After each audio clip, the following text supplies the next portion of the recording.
నిన్న బీజేపీ సభ్యత్వానికి రాజీనామా చేయడం, బీజేపీ పార్టీ వీడి వైఎస్ఆర్సీపీ పార్టీలో జాయిన్ అవడం జరిగింది. ముఖ్యంగా ఈరోజు బీజేపీ పార్టీని వీడడానికి ముఖ్యంగా కొన్ని కారణాలు ఉన్నాయి. ఈరోజు రాష్ట్ర బీజేపీ పార్టీ ఉన్న పరిస్థితి చాలా అధ్వానంగా తయారైంది. రాష్ట్రంలో బీజేపీ పార్టీ తెలుగుదేశం పార్టీకి ఒక సి టీం లాగా తయారైంది.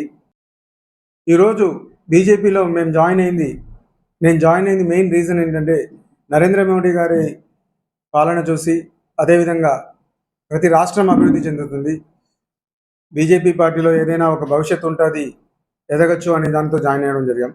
కానీ ఇక్కడ చూస్తే రాష్ట్ర బీజేపీ పరిస్థితి పొత్తుల కోసం పాకులాడడం తప్ప కార్యకర్తలకు ఒక భరోసా ఇచ్చే పరిస్థితి లేదు.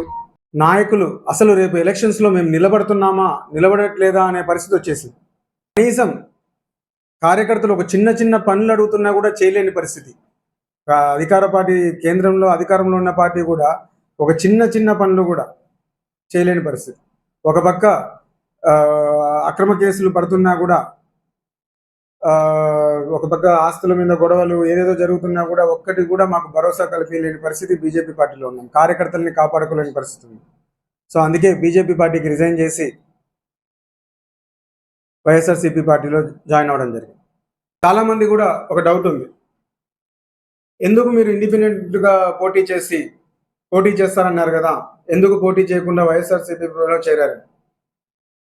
ఈరోజు ఆళ్లగడ్డలో ఉన్న పరిస్థితులు చూస్తుంటే గత 3 సంవత్సరాల నుండి ఆర్లగడ్డ పరిస్థితి ఎంత దారుణంగా తయారైందంటే, ఒక పక్క కిడ్నాప్లు, దొంగతనాలు, దోపిడీలు, మర్డర్ అటెంప్ట్లు,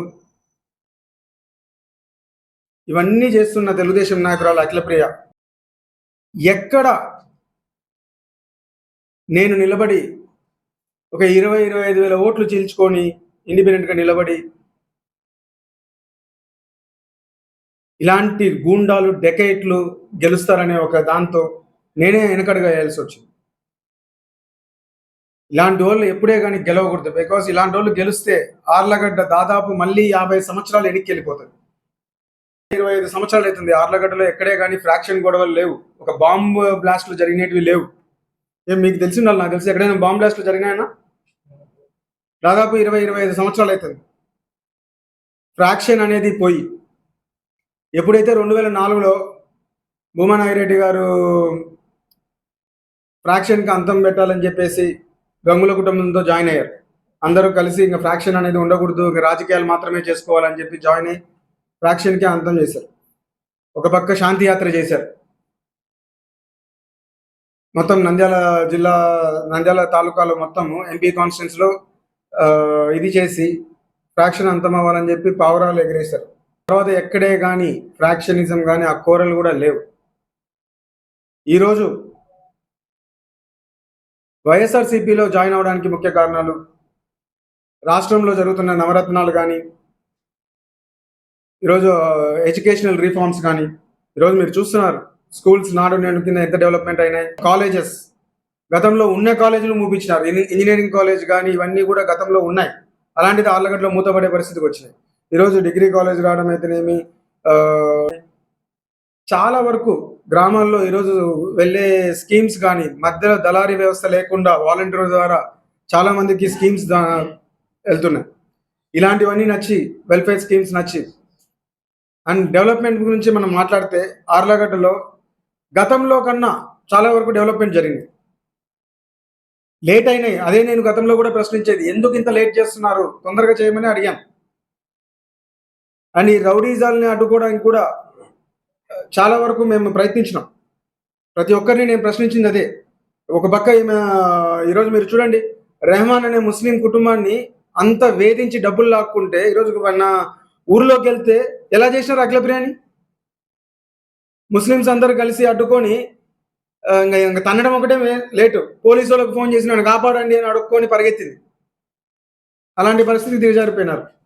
ఇలాంటి వాళ్ళు నాయకులు కాకూడదనే నేను ఈరోజు ఈ డిసిషన్ తీసుకోవడం. నిన్న జగన్మోహన్ రెడ్డి గారిని కలిసి వైఎస్ఆర్సీపీలో జాయిన్ అయినప్పుడు జగన్మోహన్ రెడ్డి గారు సార్ కూడా ఒకటే చెప్పారు, మీరు వర్క్ చేయండి కిషోర్, మిమ్మల్ని ఎలా చూసుకోవాలో మాకు తెలుసు, పార్టీకి పని చేయండి. ఇక్కడ అభ్యర్థిని గెలిపించుకొని రావడం మా బాధ్యత. మాది కూడా ఒక వంతుగా అత్యంత మెజార్టీతో గెలిపించుకొని రావాలనేది కూడా మాకు ఒక ఆదేశం ఇచ్చారు. సో దాని ప్రకారం మేము కూడా పనిచేస్తాం. త్వరలో ఎలా ఒక ప్రణాళిక అనేది పెట్టుకొని ఒకటి పనిచేస్తాం. గత 3 days నుండి ఈ అఖిలప్రియ ఆమె చెంచా బ్యాచ్ ఒక ట్రోలింగ్ మొదలుపెట్టినారు.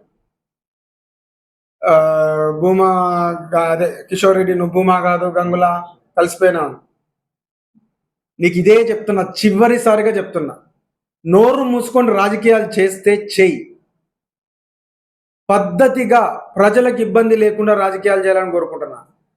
నేను కానీ నోరు ఇప్పినాను అనుకో, నీ జీవిత చరిత్ర, నీ దరిద్రం అంతా బయట పెడితే 2004లో ఎవరేం చేసినారు, 2009లో ఎవరు చేసినారు, ఎవరెవరితో లాలుచులు పడినారు, నీ జీవిత చరిత్ర కానీ ఎక్కడెక్కడ ఏమేం చేసినావో నేను కానీ బయట పెడితే, ఒక లిమిట్ ఉంది. మా బాబాయ్ కూతురు అని నోరు మూసుకొని ఊరుకుంటున్నా. నీ జీవిత చరిత్ర కానీ బయట పెట్టినానంటే ఇక నువ్వే తర్వాత నీకు డిపాజిట్లు కాదు కదా, నోటా కన్నా తక్కువ ఓట్లు వస్తాయి. ఒక పద్ధతి గల రాజకీయం చేసుకో. నువ్వు రాజకీయం చేయాలంటున్నావు, చెయ్యి. నీ పార్టీ తరఫున తిరుగు, చేసుకో. పిచ్చి పిచ్చి కామెంట్ నీ చెంచాగాళ్ళ ద్వారా పెట్టించుకుంటా ఏదో రెచ్చగొడదాం అనుకుంటున్నావేమో. ఇదే లాస్ట్ వార్నింగ్. నువ్వు ఇదే కంటిన్యూ చేస్తే మళ్ళీ 4 రోజుల తర్వాత ప్రెస్ మీట్ పెడతా.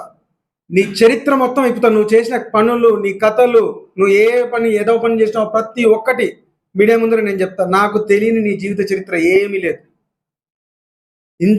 ఇంతటితో ఆపి పద్ధతిగా రాజకీయాలు చేసుకోండి.